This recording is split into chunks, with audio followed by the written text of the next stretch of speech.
The real estate agent's smile didn't quite reach her eyes when she handed me the keys to 112 Ocean Avenue. It was exactly the price I could afford, which should have been my first warning. Houses in this condition, in this neighborhood, shouldn't be that cheap. But I was desperate. My marriage had imploded 3 months ago, and I needed somewhere to disappear, somewhere to rebuild the fragments of who I used to be. It just needs some love, Margaret had said, her heels clicking against the warped hardwood floors. The previous owners left rather suddenly, but there's nothing wrong with the structure. Just cosmetic issues. She'd left out why they left suddenly. I found that out later. The house settled around me that first night like a living thing, groaning and creaking as if adjusting to my presence. I told myself it was old plumbing, old wood contracting in the cold November air. The kind of sounds any 1920s-era mansion makes. I'd chosen the master bedroom on the second floor, the one with the bay window overlooking the water. From there, I could almost pretend I was somewhere else, somewhere that wasn't haunted by the ghost of my own failures. I didn't sleep that first night, not because of the sounds, though there were plenty of those. It was the air itself. Even with the radiators clanking to life, the house felt cold in a way that had nothing to do with temperature. It was the kind of cold that seeps into your bones, into your thoughts, making everything feel slower and heavier than it should. By the second day, I'd stopped noticing the cold. I was too busy noticing the eyes. They appeared on the third morning, and I almost convinced myself I'd imagined them. In the master bedroom, flanking the bay window on either side, were two small round windows. Gothic revival, I'd thought when I first saw them. Charming, in a macabre sort of way. But on that morning, as I stood in front of the mirror attempting to shave, I caught their reflection. Two dark circles, perfectly symmetrical, staring directly at the bed where I'd spent another sleepless night. Not at the window, at the bed, at me. I shook my head, told myself I was being ridiculous, that old houses had character, had personality. I was anthropomorphizing architecture because I was alone, because I was lonely. That's what the therapist would have said. That's what I tried to tell myself. By the second week, I stopped trying. The house had rhythms I began to recognize. In the mornings, between 3 and 4 a.m., there would be footsteps in the hallway outside my room. Not the sound of settling floorboards or pipes. Footsteps. The deliberate, measured pace of someone walking back and forth, as if pacing in thought. I'd lie in bed, my heart hammering against my ribs, listening to the footsteps grow closer to my door, then retreat. Closer. Retreat. It never opened. It never needed to. The smell came next. In the basement, where I'd been trying to locate the source of a water stain spreading across the foundation, the air grew thick and raw. Not mold, though that was there too. This was something organic that had gone beyond decay. It was the smell of something that had died here and never left, that had settled into the walls and the floors and refused to disperse. I found myself gagging, my eyes watering, unable to stay down there for more than a few minutes at a time. But I kept going back. I don't know why. Each visit, I'd stay a little longer, as if I could acclimatize myself to it, as if the smell itself was a test I needed to pass. The voices started in the third week. They came from behind the walls, soft and indistinct, like a radio playing in a distant room. At first, I told myself it was the neighbors. This was a real neighborhood, after all, with real people living in real houses. But the neighbors were 50 feet away across sprawling lawns. And these voices, they were in the walls. I'd press my ear against the plaster, trying to make out words, trying to convince myself I was simply imagining patterns in random sound. But I could almost distinguish them, almost make out individual voices. A woman, a man, a child. God, was that a child? You shouldn't have come here.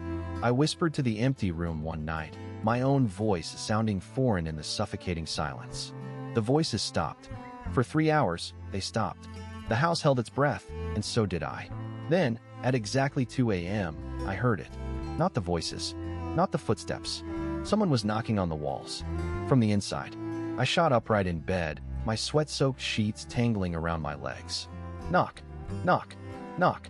Slow and measured, moving from the wall nearest my door, along the eastern wall, toward the corner where those two round windows watched like eyes. Stop, I heard myself say. My voice cracked. Stop it. The knocking continued. Knock, knock, knock. I grabbed my phone, my hands shaking so badly I could barely unlock the screen. 3:47 a.m. Who could I call? The police? What would I tell them? That my house was knocking on its own walls. They'd have me committed. I went downstairs. I don't know why I did it. Every instinct screamed at me to lock myself in a room, to barricade the door, to wait for morning. But I found myself on the stairs anyway, barefoot, in the boxers and t-shirt I'd slept in, descending into the darkness of the first floor. The house smelled different down here. Thicker somehow. The cold was worse. I could see my breath now, small clouds that dissipated into the darkness like prayers that would never be answered. In the kitchen, I turned on the light. The kitchen looked perfectly normal, except for the window above the sink. It was wet, all of it. The glass was streaming with water, condensation so thick I couldn't see through it, except in one spot where something had drawn. A handprint, small, child-sized, and as I watched, trembling, another line appeared next to it, as if something on the other side of the glass was slowly tracing its fingers down the window. I stumbled backward, my hip hitting the counter. The water running down the window moved faster now, and more handprints began to appear. 2, 3, 4, 5, too many to count. And then, beneath them, letters began to form in the streaming condensation. G-T-O-U-T. My scream came out as a whimper. I don't remember driving away. I have vague memories of grabbing my car keys, my wallet, my phone. The November night was freezing, and I was still in my t-shirt, barefoot on the concrete driveway, the house looming behind me like a living monument to something that had died here and never gone to rest. In the rearview mirror, every window on the second floor was glowing faintly, not with light, but with something else. Something that moved and shifted like liquid in the glass. And in the bay window of the master bedroom, where those two round windows watched over everything, I could have sworn I saw a silhouette. A figure standing perfectly still, its head tilted slightly to one side, watching me leave. I drove for 6 hours before I pulled into a motel outside of Riverhead.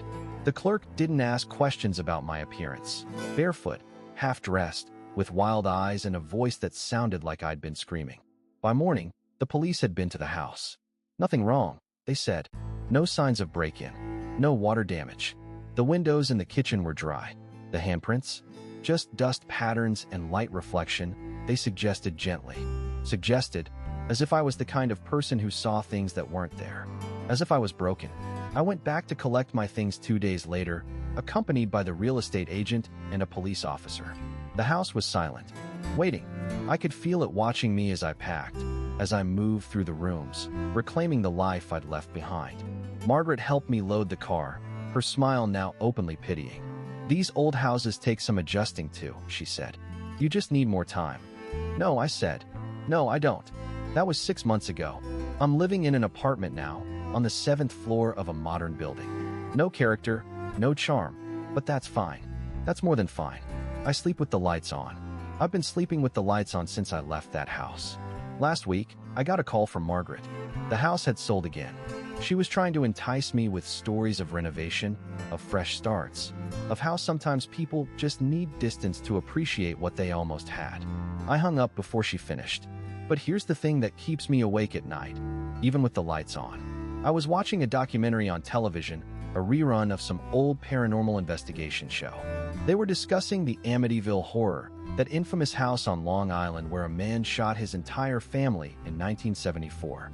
The footage was old, the house's features clearly visible, the peaked roof, the gabled windows. And there, in the background of one shot, I saw them. 2 perfectly round windows on the 2nd floor, the same shape as the eyes in 112 Ocean Avenue. The documentary identified them as being in Amityville, but there's something they don't tell you.